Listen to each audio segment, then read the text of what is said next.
Good morning, dear students. Today we'll start with lesson number 15, our rights and duties.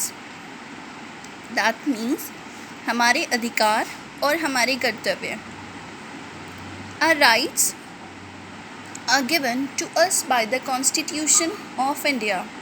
Bharat के संविधान ने हमें कुछ मौलिक अधिकार दिए हैं जो कि हमें एक बहुत ही अच्छी ज़िंदगी जीने में मदद करते हैं. The Constitution lays down the structure, procedure and powers of the Government of India. Therefore, it is the supreme law of the country. जो हमारे देश का Constitution है, संविधान है, it was framed by Dr. B.R. Ambedkar. He is known as Father of Indian Constitution. आपको मालूम है जो हमारे देश का Constitution है, it is biggest in the whole world and it was neither typed nor printed, it is handwritten. Yes, you heard right. जो हमारे देश का कॉन्स्टिट्यूशन है वो हाथ से लिखा गया था in English and in Hindi as well. And the original copies are still secured at the Parliament of India. Now, moving on to the next thing. The Constitution of India was drafted and passed by the Constituent Assembly on 26 November 1949. It came into effect on 26 January 1950. हमारे देश का जो संविधान है वो 26 नवंबर 1949 को पास हुआ था.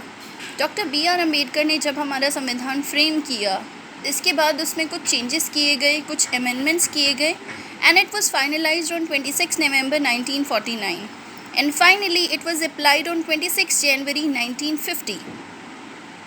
Independence Day, which marks the end of British rule in India, is celebrated on 15th August every year. Republic Day, on the other hand, is celebrated every year on 26 January. It was on this day in year 1950 that the Union of India was declared to be sovereign democratic republic.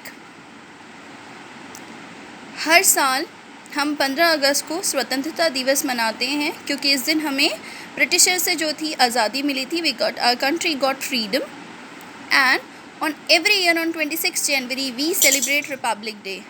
हम मनाते हैं Republic day, गणतंत्र दिवस, क्योंकि इस दिन हमारे देश का संविधान लागू किया गया था.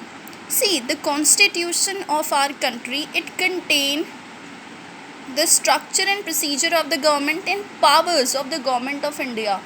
हमारे देश की सरकार के लिए भी कुछ नियम हैं, वो कैसे काम करेगी, उनके क्या क्या पावर्स हैं, उनके क्या नियम हैं. Everything is written in the constitution. The lion capital of Sarnath. This symbol, you will find this symbol in many of the document. This is the national emblem. This is adopted by our government और ये symbol Sarnath lion capital से लिया गया है और ये symbol आपको हमारे गवर्नमेंट ऑफिसेस में, पुलिस में और भी कई विभागों में आपको ये चिन्ह दिखाई देगा. ये इस्तेमाल होता है because this is our national emblem. Now हमारे कुछ अधिकार हैं, कुछ कर्तव्य भी हैं. We have rights and duties as well. Now let's talk about the rights. Fundamental rights, मौलिक अधिकार जिनको कहते हैं. हमारे संविधान ने हमको कुछ कॉन्स्टिट्यूशनल राइट्स दिए. हमारे कॉन्स्टिट्यूशन ने हमें कुछ फंडामेंटल राइट्स दिए हैं and these rights are given so that we can live in a free democratic environment. See why the government has given the powers, because the government to work and the government is also have to abide by certain rules. तो ये हमें जो अधिकार दिए गए हैं ये इसलिए दिए गए हैं ताकि भारत का एक नागरिक होने के नाते हम लोग एक अच्छी जीवन व्यतीत कर सके, so that we can live a happy free life. First is right to equality. The constitution say that every citizen is equal. No discrimination can be done on caste, race, gender, place of birth, religion. धर्म के आधार पर, जाति के आधार पर, लिंग के आधार पर और किसी और अन्य आधार पर हम किसी तरह का भेदभाव किसी के साथ नहीं कर सकते. No discrimination can be done. हमारा पहला मौलिक अधिकार है the right to equality. That means everyone is equal, and everyone must get the equal opportunities. So today we have discussed our rights and duties. What does it mean?